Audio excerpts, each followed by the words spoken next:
You ask Tiger to solve.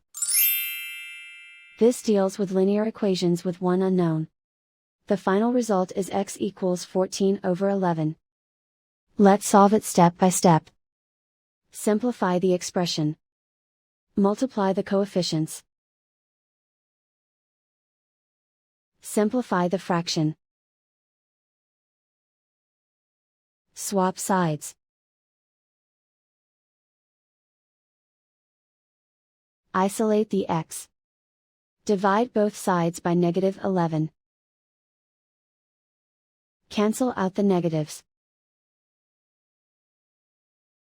Simplify the fraction. Cancel out the negatives.